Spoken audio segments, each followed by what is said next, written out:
let's say so long to Blige and check that illusory wall. Before we get started, I'd like to apologize in advance if my voice sounds sort of different today, as I can't seem to get my allergies to die down.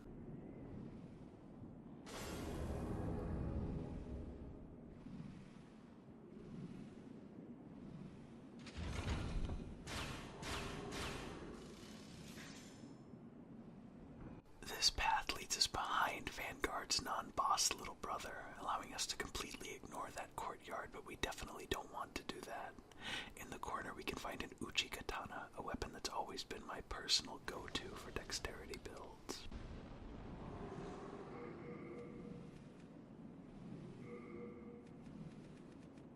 Here you'll see me equip the Thief's Ring.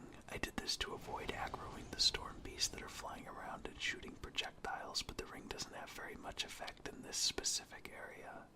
Still, it's a good ring to have equipped for the world as a whole.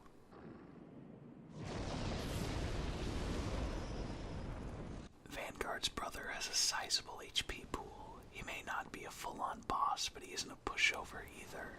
We have a big variety of magic on our side now too, so I still consider this fight much easier than the tutorial version, even with the storm beasts attempting to snipe us.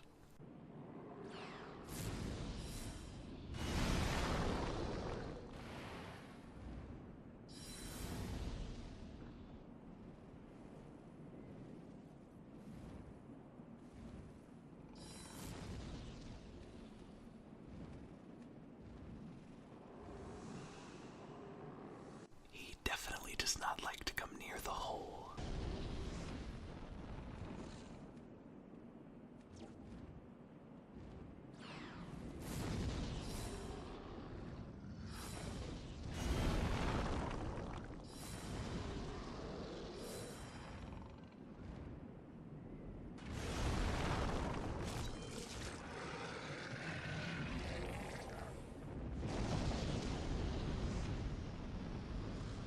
He drops the same thing as the tutorial boss as well, a gray demon soul.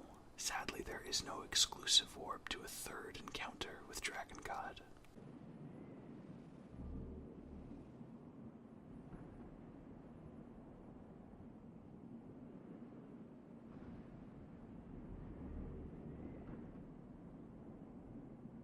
With the courtyard looted, we can do a bit more exploring.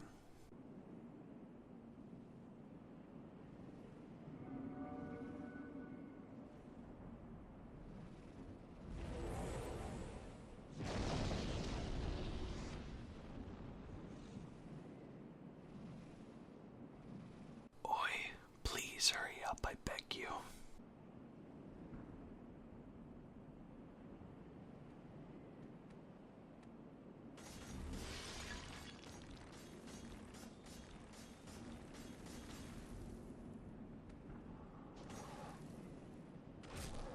Now that was a terrifying place to drop down.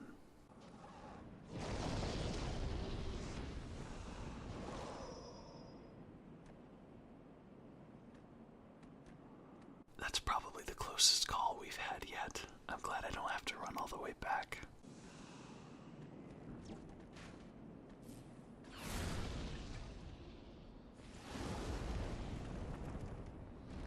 The dual katana skeleton was guarding an Adjudicator's shield, which is a large shield that may not completely block physical damage, but it does constantly regenerate your HP at a faster rate than one would probably expect. The rolling skeletons are scary up to a point, but eventually they just become kind of silly when they're tumbling around all over the place.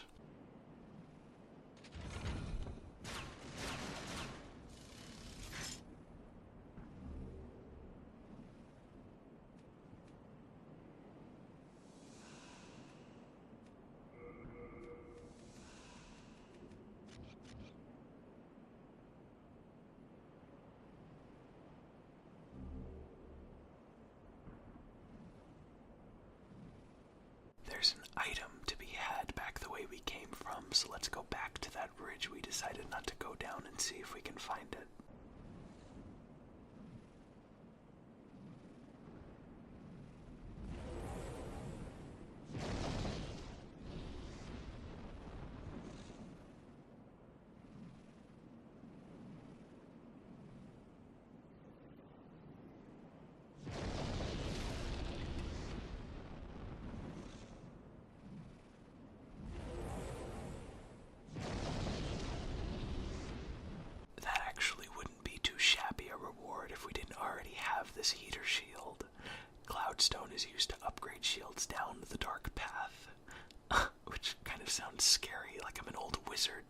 convince them into making bad decisions or something. Come take a stroll down the dark path. Anyway. Helpfully, the Storm Beast's audio cues make avoiding their projectiles easier than it could be. It's noisy and lengthy, requiring nothing more than a slight detour in your movement to keep your HP intact. The bull in a china shop that is this golden skeleton would have come close to killing us if not for our dodge roll's invincibility frames. On his corpse we acquire a shard of blade stone. Blade stone is used to upgrade weapons down the sharp upgrade path, which is kind of strange. You would think that sharp stone would do that, but it greatly increases the dexterity scaling of the weapon. Now I can't bring this up and not mention pure blade stone, which is one of the rarest, if not the rarest item in the game. It's speculated to have a drop rate of 0.5 to 1%, and it was hell to obtain. To this day, I'm still somehow happy to remember that I was able to get one by wasting hours of my life. I guess if anything is a testament to my love of this game, it's my platinum trophy and my +5 sharp Uchi Katana.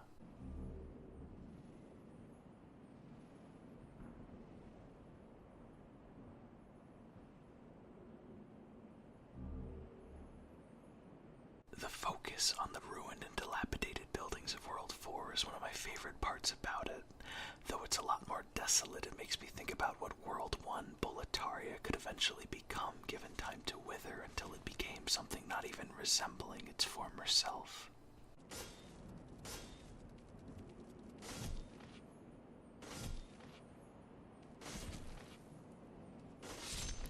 Well, that was a hell of an experience. More Dark Moonstone is now ours to eventually feed to our Crescent Falchion.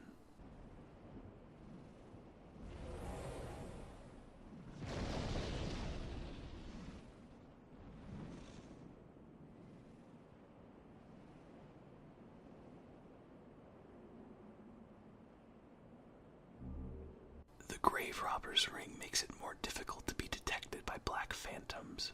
Not very useful at all aside from PvP.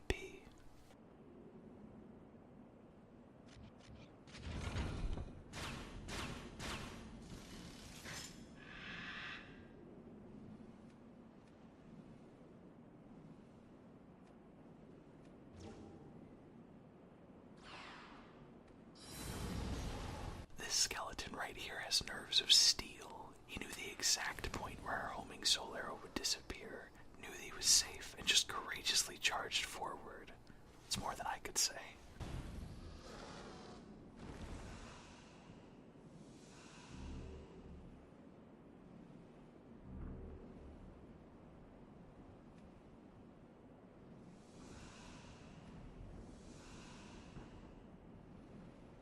Now, let's face World 4's first boss. At the bottom of this chamber is the Adjudicator, an excessively large individual with a bloodied cleaver. I'm glad he's all the way down there and we're all the way up here. Never mind, I am terrified of being up here and I want down now. This boss is unique not only in design but also in placement. The fact that your distance from him doesn't inherently make you safer is an interesting surprise that changes up how you tackle the encounter. I'm going to whittle him down with magic at first, but end him off with a non-ranged melee strategy, because I think it's neat.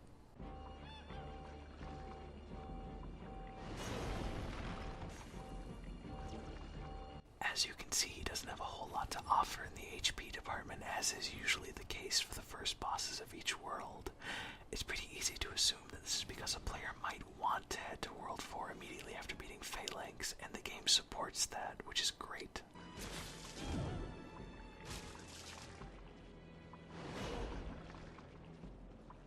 Smacking him on the belly does nothing but play a gloopy sound effect and do no damage, but a wound in his side is immediately visible and draws the player's eyes. It turns out that the thing holding the cleaver isn't actually the Adjudicator, it's this golden glowing bird. While I do like the twist, I feel sorry for the long-tongued creature that hosts it. I wish we could at least know its name.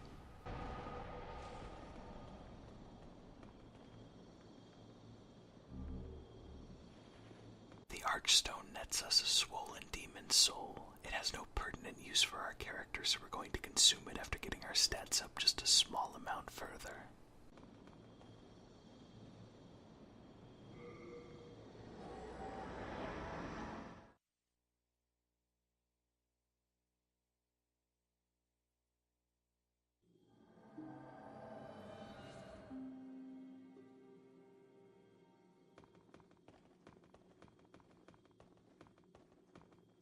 Thou seekest then soul of the mind, key to life's ether.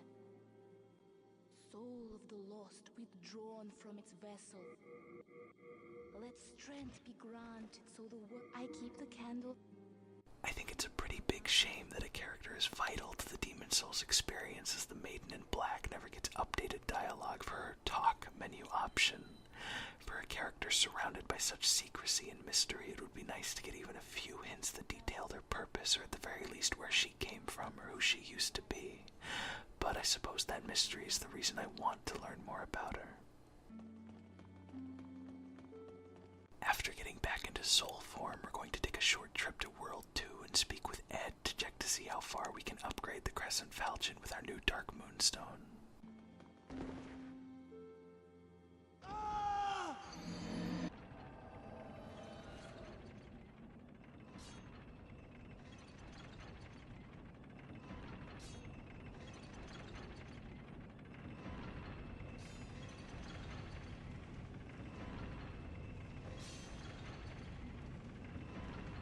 I'm busy!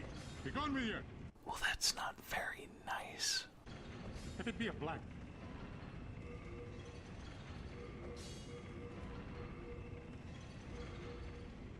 One measly upgrade is all we're able to grab for now. I'm not sure why I thought we picked up a lot more than we actually did. Either way, considering the fact that you can only upgrade crescent weapons to a max of 5, any increment that we can reach is actually a good one.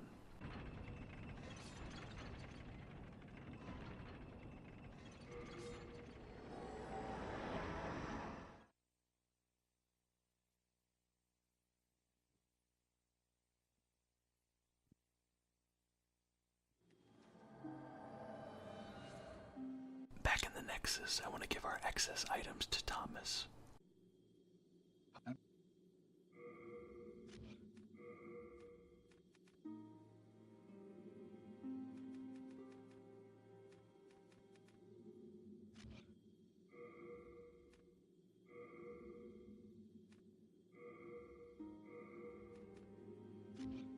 You have...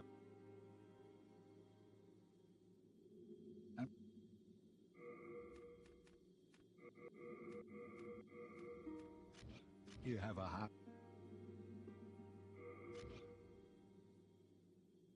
Actually, I think I'm not going to use the Dark Eater's shield and switch to the Adjudicator's shield from now on. I really love the design on its back, featuring a rather adorable rendition of the Adjudicator, and I'd like the HP regeneration, which still applies, even though we don't have the required stats to use it effectively as a shield. Thanks for watching. Have a great rest of your morning, day, or night.